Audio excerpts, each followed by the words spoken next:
The weekend's almost here, and that means one thing. It's time to check in with my colleagues at Live. First up, another plant-based product has hit the market. Impossible Pork launching across more than 120 restaurant outlets in Singapore. And here to help you work up an appetite is Eunice Quack, our food correspondent. Hey Eunice, I've had Impossible Burger, which was great. Hi. So what's different about Impossible Pork? Obviously this is an alternative instead of what we are familiar with by now, which is the beef. Some of the similar key ingredients that they have would be soya protein. They also contain heme, which is basically Impossible's selling point. It is a molecule that gives the product its meaty look and flavor.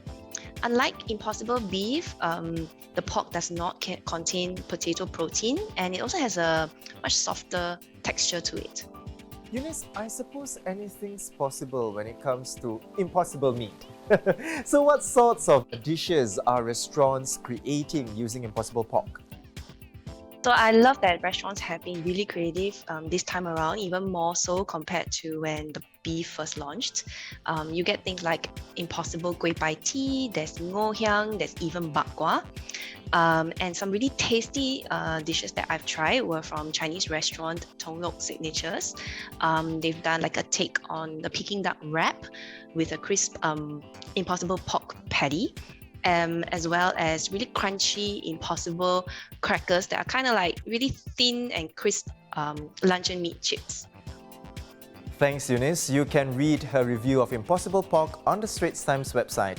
Now turning our attention to the small screen, and this is one for all of you who love horror. Hellbound is a Korean series about an alternate Earth where supernatural beings emerge to drag humans to hell. That sounds like something I'd enjoy. Journalist Jan Lee has been watching this new K-drama on Netflix. Hey Jan, I'm a fan of horror. I understand it's coming out tomorrow. You've got a little preview. Did you enjoy it? Yes, immensely. I actually think this might be one. I think this definitely has the potential to be like one of the best K-dramas of the year, and definitely potential to be a really big hit.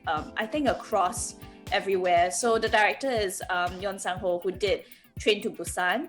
As you know, Train to Busan was a very, very popular zombie film, right? Out of South Korea. So you know the quality is gonna be there. You know, he's done genre films. He's good at this, and like straight up, like the first episode, this isn't really a spoiler because this like happens in immediately, like the first 5 minutes is somebody getting dragged to hell, like somebody getting beaten to death by supernatural beings.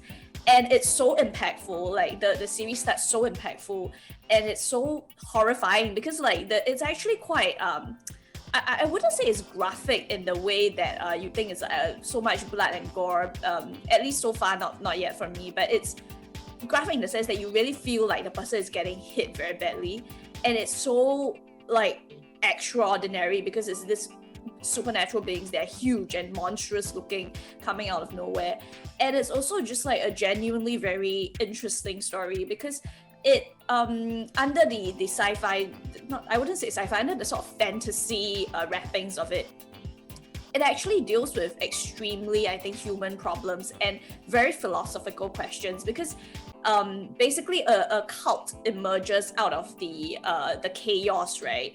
Which is to say, like because of all this monstrous being pulling people to hell. So a cult that kind of believes that this is divine justice, and then like more and more people buy into it. And then the cult leader is played by Yoo Ah-in, who is like a wonderful actor and like one of my favorite Korean actors ever because he's so good at everything he does. And he's very good here. He's kind of quiet. He's not what you would imagine like a charismatic cult leader might be. He's very quiet but very intimidating. And the series really talks about like very difficult to answer questions, like what does it mean to sin? What does it mean to have faith or believe in something? What is the point of religion? Is the legal system enough? And when it's not enough, what do we do, you know? So it's very deep and very dark and very bleak and very, very well acted and very exciting. You will want to keep watching. And Yan, I know for you, it's only 6 episodes. So, you know, like busy people like us, we can just get straight into it, get out, and we're done.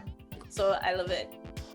Thank you, Jen. You are right. I'm really getting very intrigued now. Looks like my TV binge on the weekend is settled. Well, thank you so much, Jen.